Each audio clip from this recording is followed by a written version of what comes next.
What if I told you the fastest way to save money for your dream vacation, to pay off debt, or finally build that emergency fund isn't working more hours or making more money?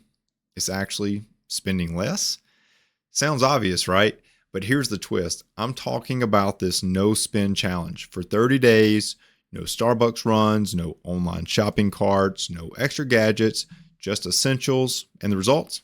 People are saving hundreds, even thousands of dollars in a single month. Today, I'll show you how this one simple challenge could be your shortcut to financial freedom. Let's go.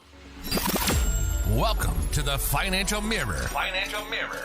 Where future success is reflected in our knowledge of fixing the one thing we can control, ourselves.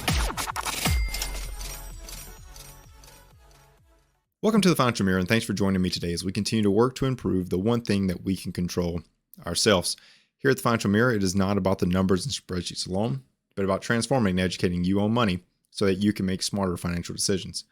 If this is the first time you are joining in, don't forget to hit subscribe on YouTube to be notified of all the new episodes as they release. If you're listening on Rumble, don't forget to follow the channel and like the video. And on any podcast platform of your choice, don't forget to like and subscribe to the podcast. So now that you are so interested in this episode after the phenomenal intro that I did, I want to talk about this financial reset button. I want to talk about this way that you can achieve your short-term, even possibly some medium-term goals, financial goals specifically, when it comes to using this no spend challenge. Whether you're trying to pay off debt, save for a down payment for a home, or you just want to stop feeling like your money evaporates as soon as it hits your wallet, this challenge might be exactly what you need. So here's the truth. The truth behind all of this and why this works is because most people spend way more money than they realize, right? Whether it be a $6 coffee here, an Amazon box or two there, eating out twice a week. That's what we sometimes tell ourselves, and sometimes it's true, but it really starts to add up faster than you think. If we look at numbers that are out there today, subscriptions, for instance, rise in cost of subscriptions. Now, some of these are slightly dated. I will tell you, it's just kind of hard to find all the information around like average spendings because it takes surveys to get that data. But this one's are 2024. And here's the thing. I don't think these have gone down. I think that if anything, they're more, right? But as of this, the average person for subscription was paying $9.24 a year. So pulling out a calculator and doing $9.24 divided by 12, you're looking at about $77 a year. That's just for subscriptions. What about if we go over to how much people are spending on coffee? Well, by year, men are spending $19.34, women are spending $2,327. So let's just use the men first, $19.34 divided by 12, and we're looking at $161 a month. Or for the ladies out there, $2,327 divided by 12, and they're spending $193 a month. So you can see there's a problem there with coffee, almost $200 a month going to that fresh cappuccino or latte, Americano, whatever it is you're getting. What about those Amazon purchases? On average, Americans are spending $91 a month just for Amazon. And eating out, let's not get started. Eating out, average person is spending $328 a month. So you can see we have a problem. I've had clients in the past, great jobs, great income, but every month they're broke. Why? Because they are going off and just spending money in all these various categories that are not super essential for their life. And it's not unusual, right? Lifestyle creep is real. You start making some more money, and instead of saving it, you find new ways to spend it, whether it be a new subscription, whether it be you've now added a routine around going and getting a coffee on the way to work. All of a sudden, all these things creep in. The Amazon boxes that continue to show up, like you and the UPS guy have like first name basis, right? Like it gets real. And now they've got all the little Amazon drivers driving around. You probably know your Amazon driver. I don't know, but it's a real thing.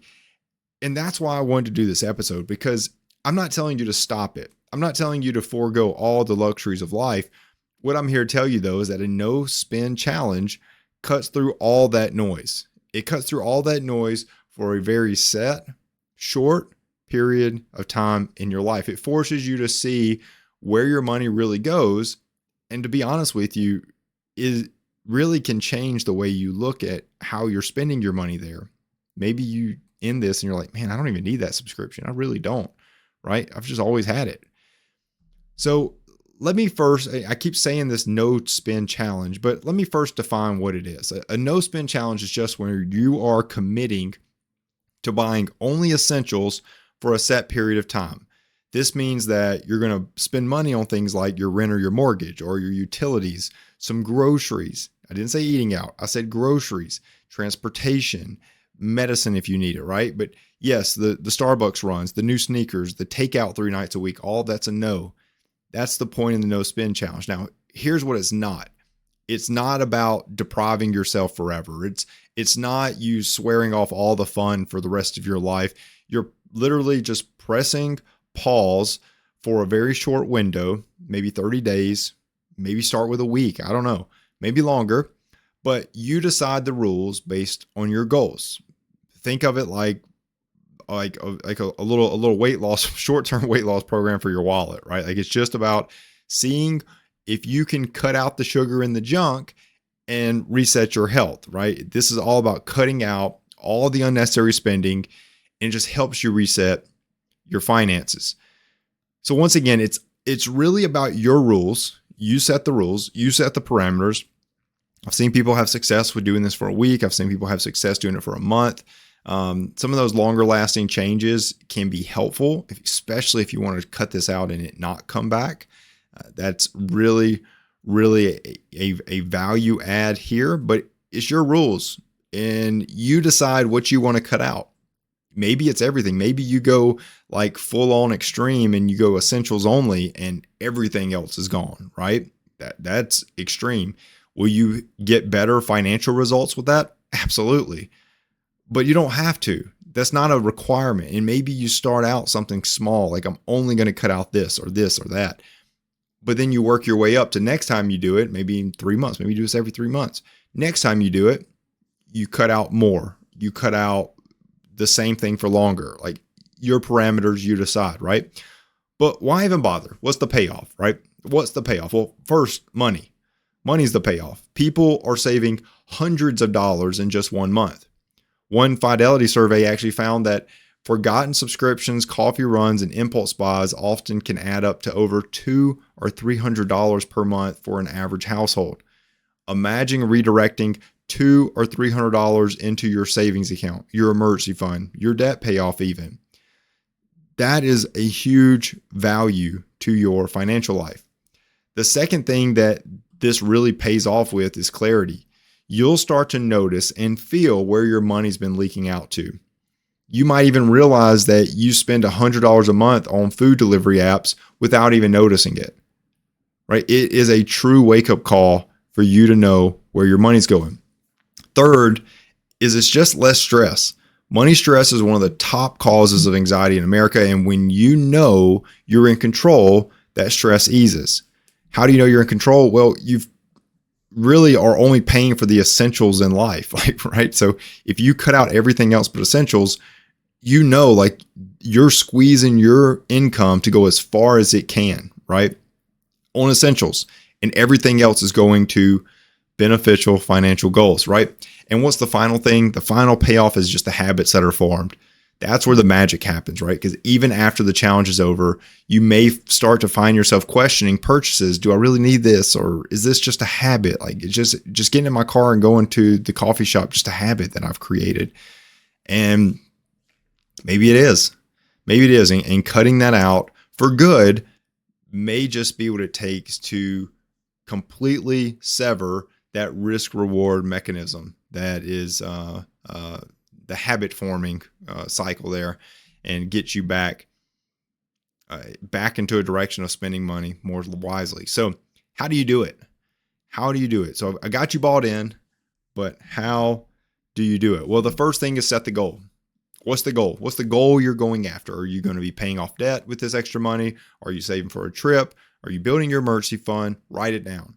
What is that goal that you want to accomplish with this no spend challenge?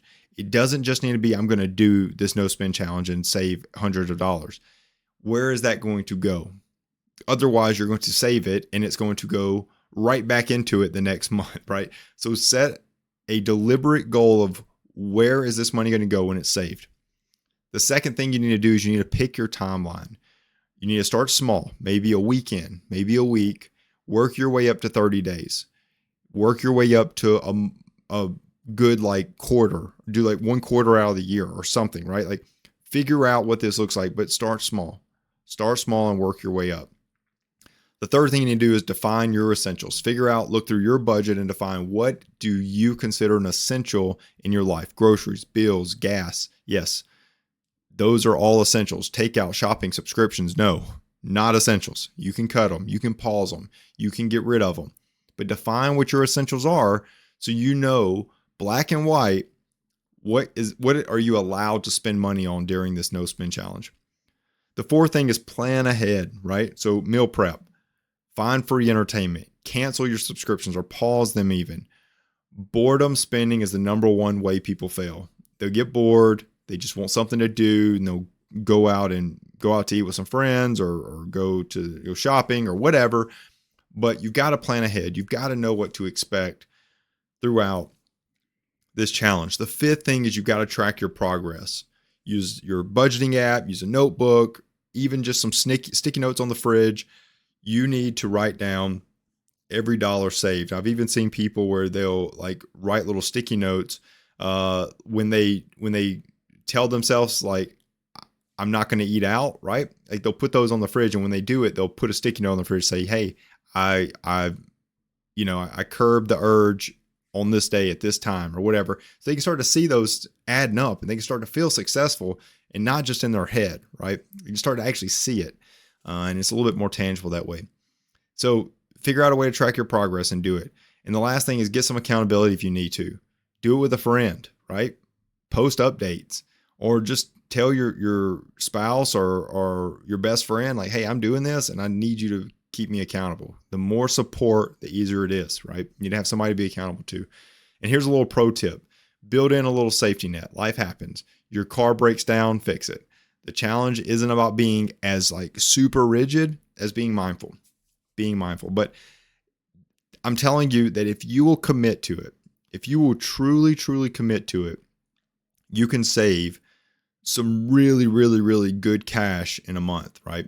I'll give you an example. I know someone who did a 30-day no spend challenge last year. She cut out restaurants. She cut out shopping, whether it be her routine Target runs or Amazon. Just those 3 categories saved her about $800 a month, right?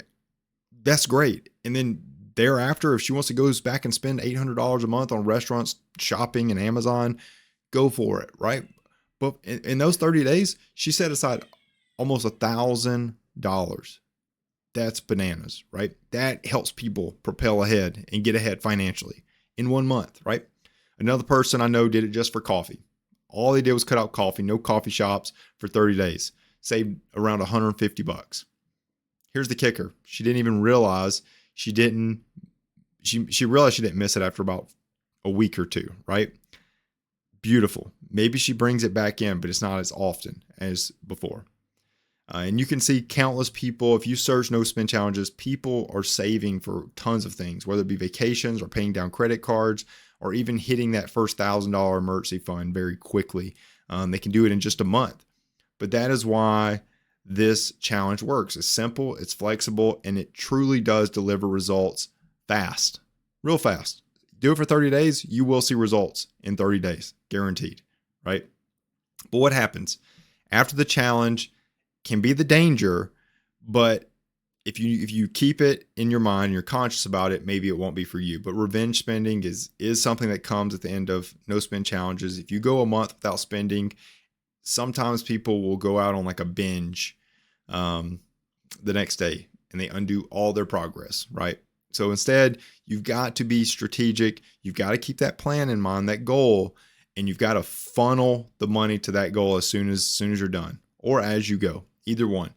But you got to ask yourself, why did I even do this challenge if all you're going to do is do the revenge spending, right? So keep that in mind, be thoughtful about it, and move forward from there. But here's my challenge to you. Try it. Just try it. Even if it's just for one weekend, try it. You might surprise yourself with how much you save and really how much lighter you feel, right? How much lighter you feel when it comes to this, the stress, the more money in your pocket. All those things are great. So if you're ready to just save some extra cash, to try to get ahead financially really fast, a no spend challenge could be the way that you do it. And I'm telling you, start small and it will be worth it. It will be worth it. So it's a quick episode, but I hope you got something out of it. I really wanted to just bring this up as a way for people to tackle their financial goals. If you've got some financial goals out there and you're struggling to achieve them, try this out. Try out a no spend challenge, cut down to the essentials, and everything you save, let that go toward that goal and watch how fast you reap the reward. So I appreciate you tuning in. Share this episode with someone that just may need some push in this direction. Or maybe if you've got that you want to recruit people to do a no spend challenge with you, share this episode with them and y'all all band together and achieve your financial goals. So like I said, I hope you got something out of the episode. Until next week, continue improving the one thing you can control, yourself. Peace. Well, that wraps up today's Financial Mirror. Join us next week as we continue to work on ourselves, change our mentality, and to commit to achieving the success we always envisioned. Regardless of your platform, help us grow as a community. Please like, subscribe, and share with the people in your lives.